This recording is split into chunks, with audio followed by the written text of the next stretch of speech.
Channel को जरूर subscribe करें। आपका बहुत बहुत धन्यवाद। बहुत दिन पुरानी बात है। एक जंगल में एक लोमड़ी रहती थी। वो इतनी चालाक थी कि अपनी शिकार और भोजन के लिए पहले तो वह जानवरों से दोस्ती करती और फिर मौका पाते ही उन्हें मारकर अपनी दावत बनाती।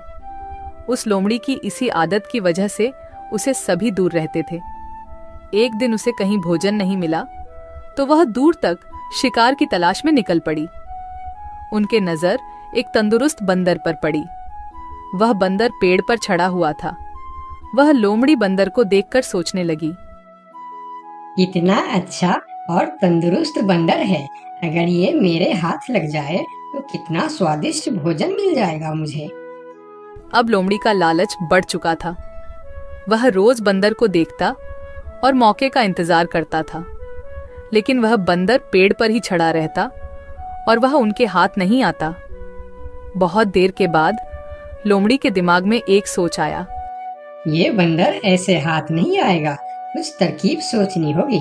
और फिर उसने चालाकी और छल करने की सोची। वह बंदर के पास गई और बोलने लगी, अरे बंदर भाई, तुम्हें एक बात पता चली? एक खुशखबरी मिली है सबको जंगल में। खुशखबरी? कैसी खुशखबरी?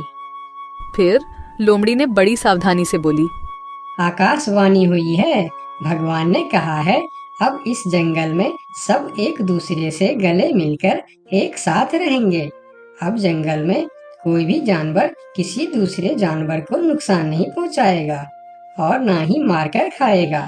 सब मिलजुल कर हंसी खुशी रहेंगे, एक दूसरे की सहायता करेंगे, कोई किसी पर हमला नहीं करेगा।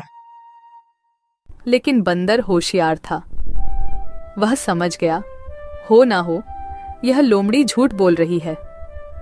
फिर बंदर ने लोमड़ी की बातों पर ज्यादा ध्यान नहीं दिया और कहा, ये तो बड़ी अच्छी बात है, पर मैं इसमें क्या कर सकता हूँ?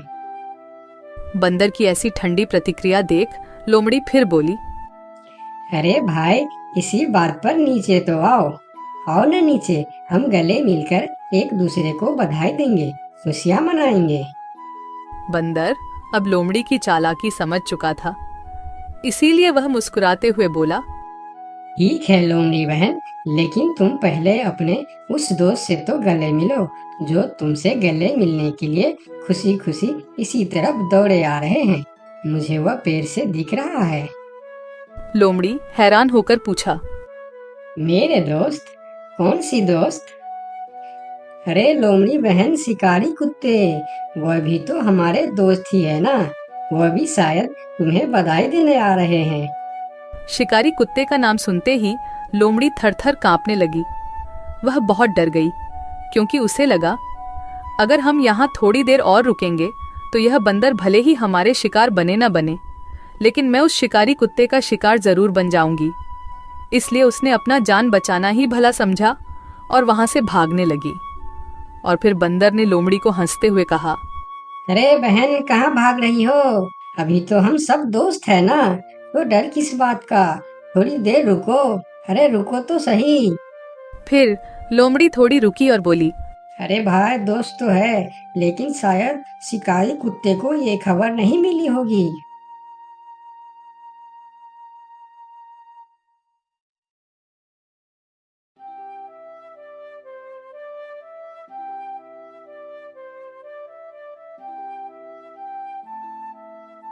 एक समय की बात है, लक्ष्मीपुर के जंगल में बहुत से पशु पक्षी रहा करते थे।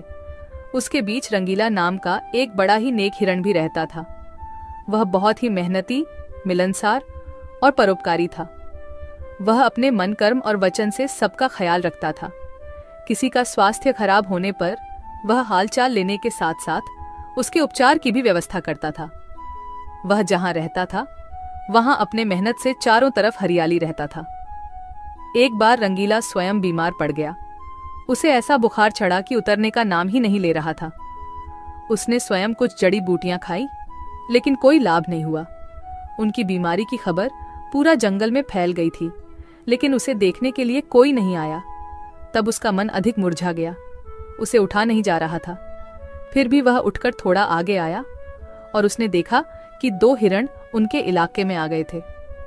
वह उनके बड़ी बड़ी हरी हरी घास खा रही थी। उन्होंने जब रंगीला को देखी तो मुस्कुराने लगी।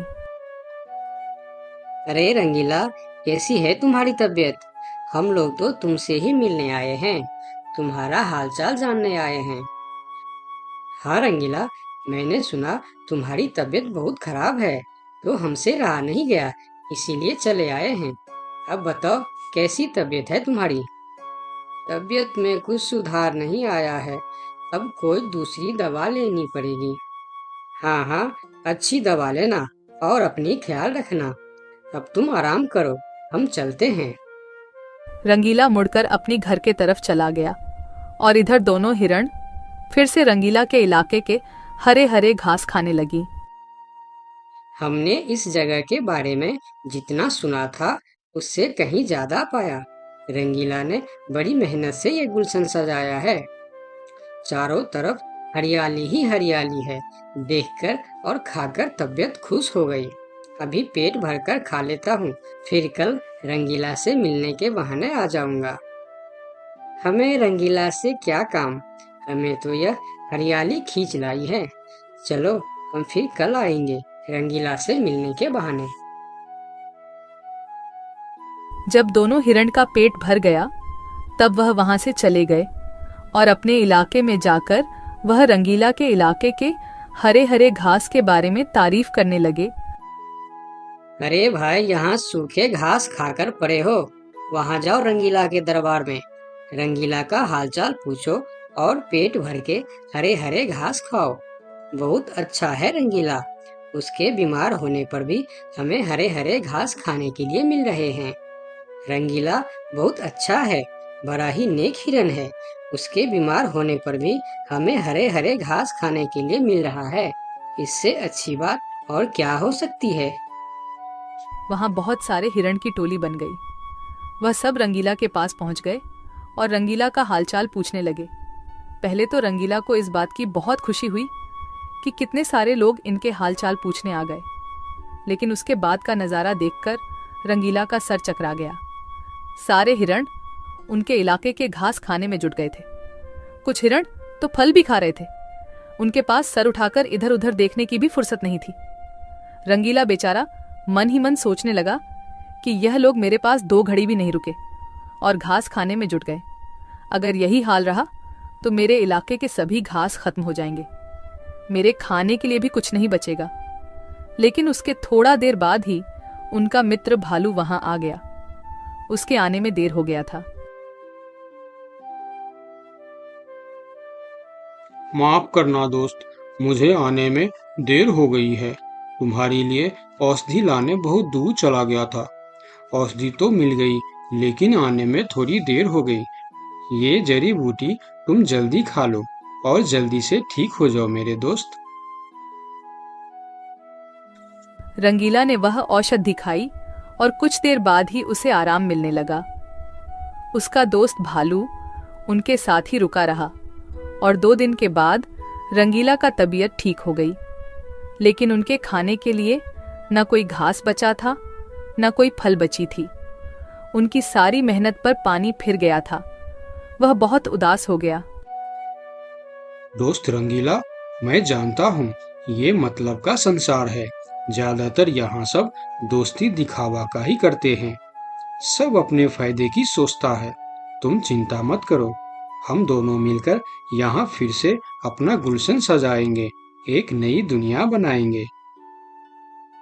इस कहानी से हमें यह सीख मिलती है कि मन में कपट रखने वाला मित्र शत्रु से भी ज्यादा खतरनाक होता है।